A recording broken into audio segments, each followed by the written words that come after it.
interview number 1,493 and podcast number 1,179. So I have a ways to go to catch up there. But I am thrilled to be here, and I'm thrilled for our first guest, which is Jacqui Genow. Jacqui is a brand and business strategist. And without further ado, let's just get right in. Jacqui, thank you for being here and welcome to the show. Thanks. I'm excited to be here. for our first show together. Our first show together. Your first show, my first show. Wonderful. Very exciting. Wonderful. So I want the listeners today to find out about you and what your motivations, your inspirations, your vision, everything. So tell us about your professional path and what brought you to where you are today. Well, I started my career in media planning, working in, large ad agencies as the media planner, where I was the one who decided the where, what, and how much of what media we did. And that was, long enough ago that we don't need to talk about. And eventually I made my way in-house and worked in marketing departments, anywhere from being a one-woman marketing department to being parts of larger teams, regional teams, international teams.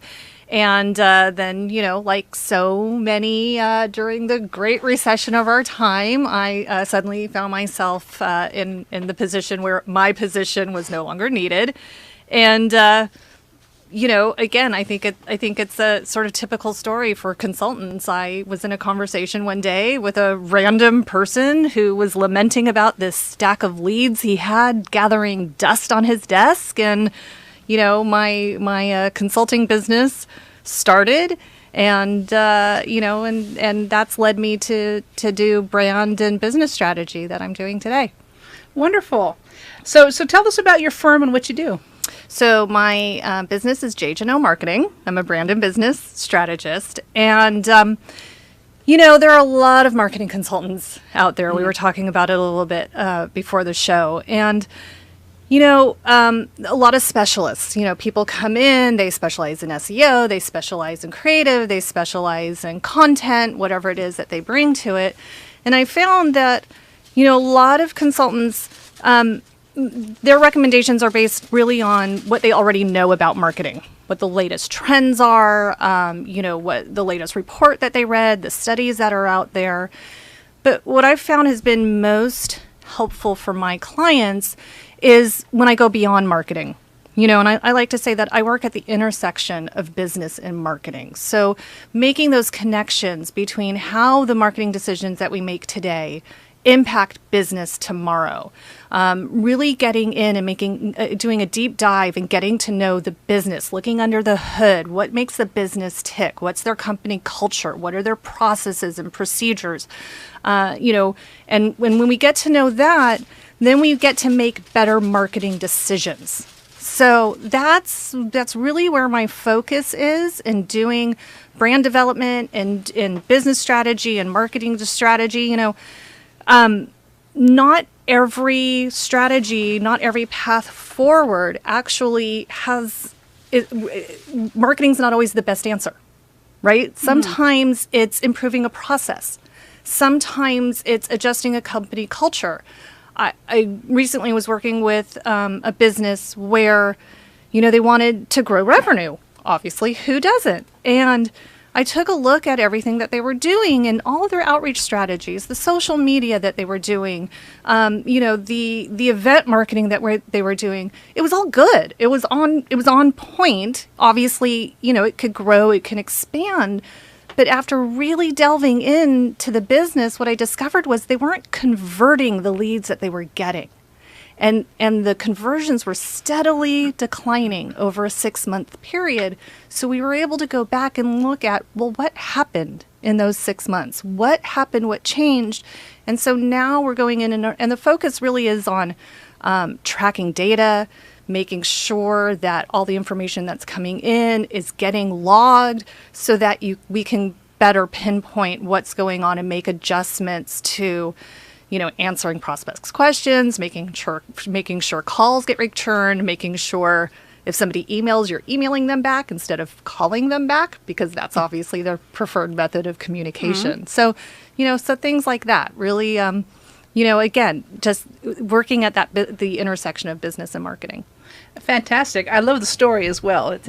So marketing's not always the answer, right? Marketing is not always the answer. I mean, to me, it's all marketing. To me, it's and that's part of the confusion, right?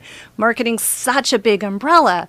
And you tell somebody that you're a marketing consultant, and they're going to think that you do the thing they need at the time, whatever that happens to be. And that's not always the case. And so I prefer to come in and, again, really focus on strategy and figuring out what are your goals, what are your obstacles, what are your strengths, what are your weaknesses, and then developing a recommendation based on that information. Okay. Now, is that what you just said? Does that differentiate you, from other business strategists in the field, or what would you say that your firm does that really sets you apart? Well, that is one of the things. Again, when you look at marketing consultants, again, a lot of them specialize in a certain field, and so they come to the relationship with, I don't want to say a certain agenda, but a skill set.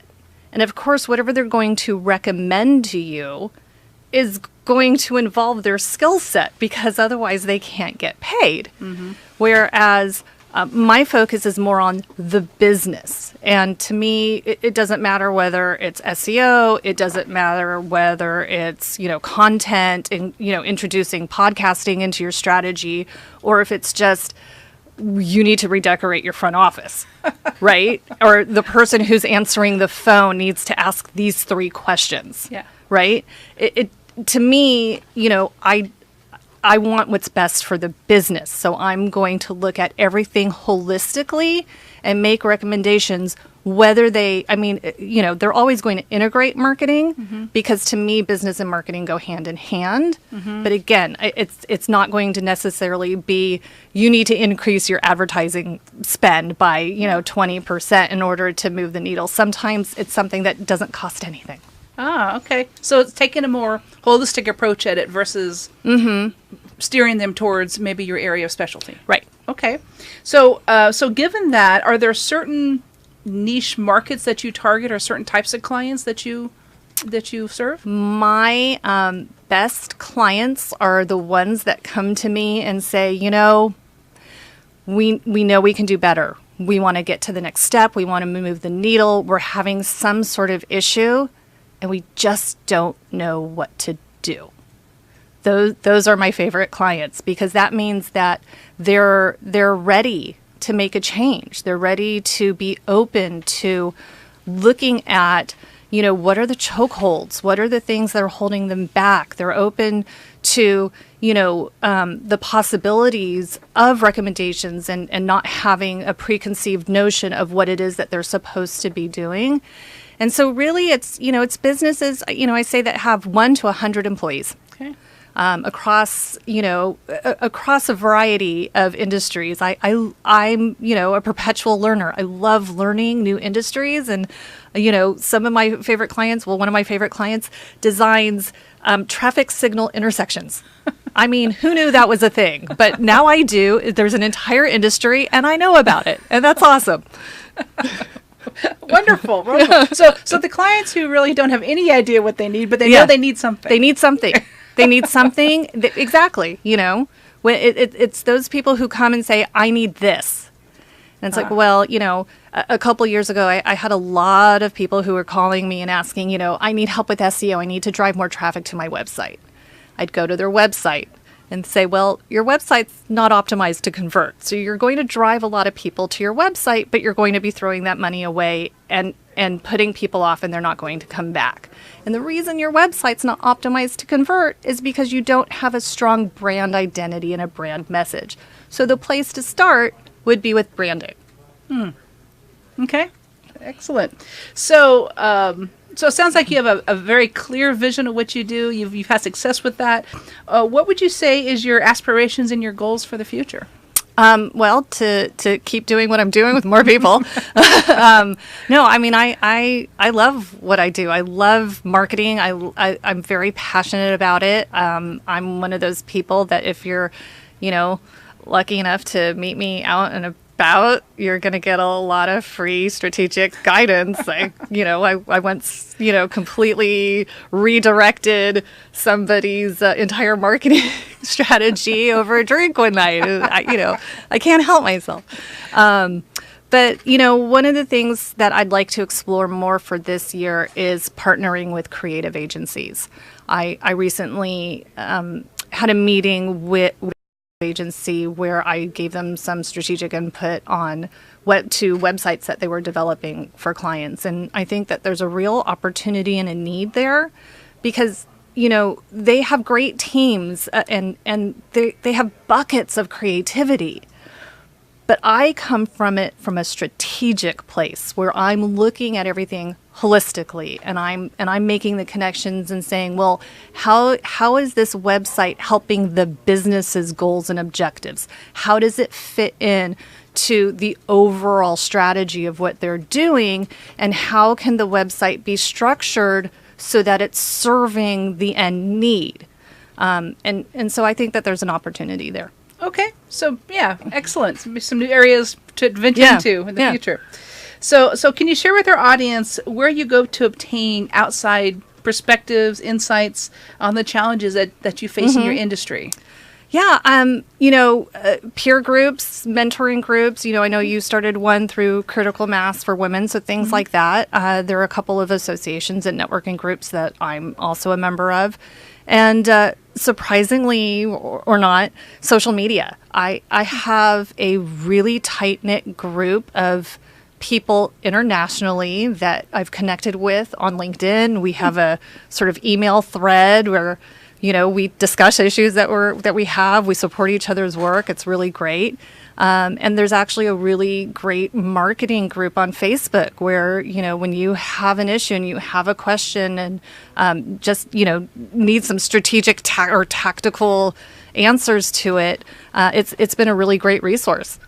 Great. That's I was thinking as you were talking too, you mentioned peer groups, associations, but so when you're an entrepreneur, is it different from when you were in corporate as far as where you go to get information and, keep sharp on your skills and is it different? I often say I think one of the best things for my professional development was getting downsized because it forced me to focus on education and to focus on what's happening in the industry. When you're in a corporate position for so long, you get really stuck in the patterns and the ways that business does things.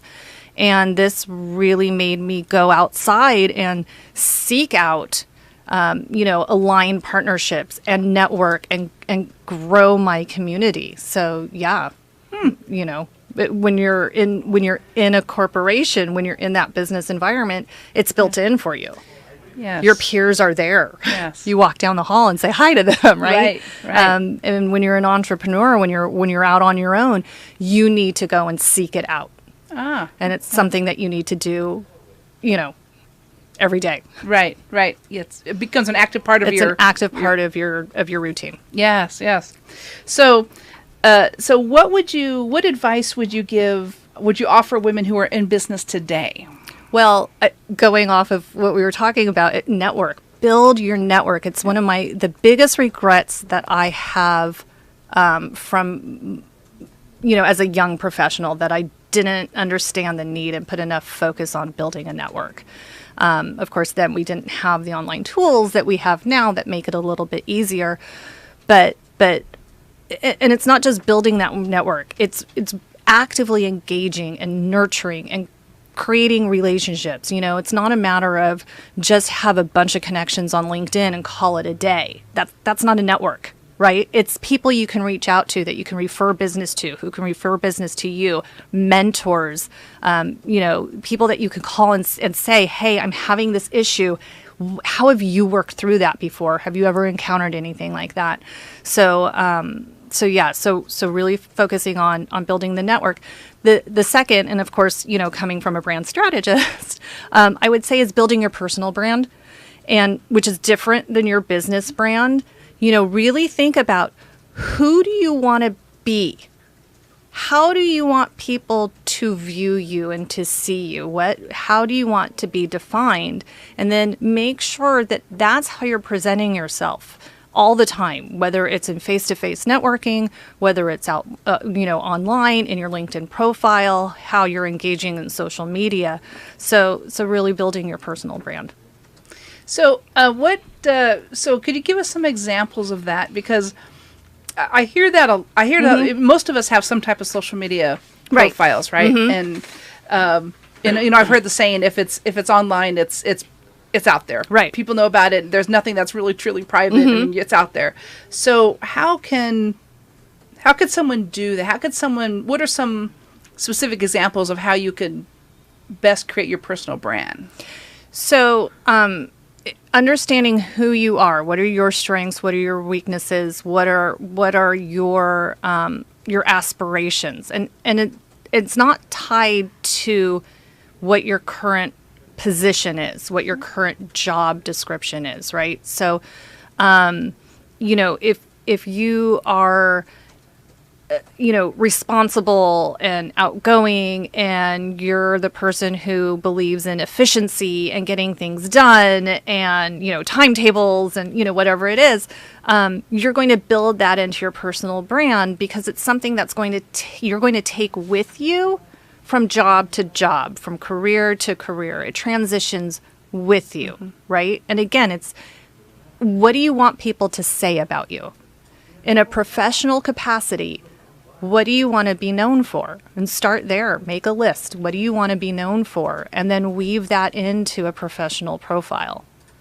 Okay. So ideally, should your personal brand and your professional brands be the same? Or would those? Yes. They would. Yeah. So when you say personal brand, it doesn't mean personal as in your personal social life, right?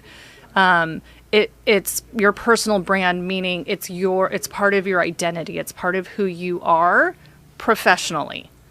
It's not your job description. It's not your business's brand. Yeah.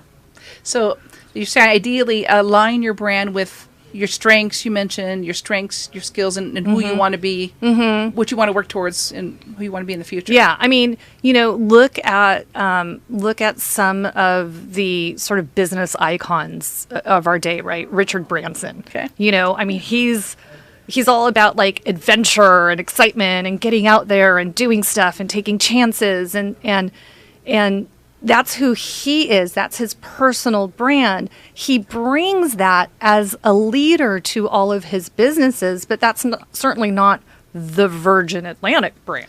Right. Right? So that's, Oprah is a great personal brand, right? She's Oprah no matter what she does.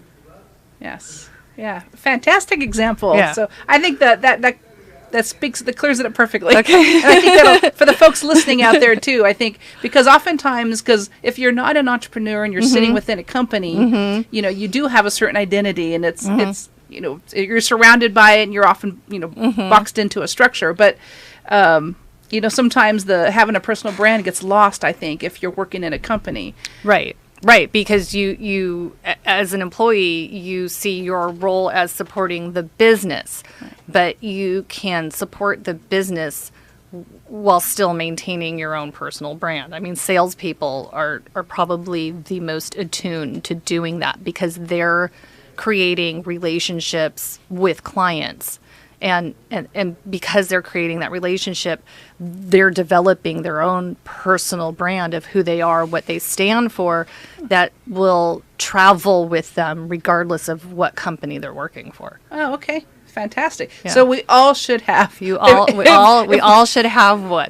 If we don't have one, we should work to create a stronger personal brand. Exactly. That will travel with us no matter what. Exactly. Right.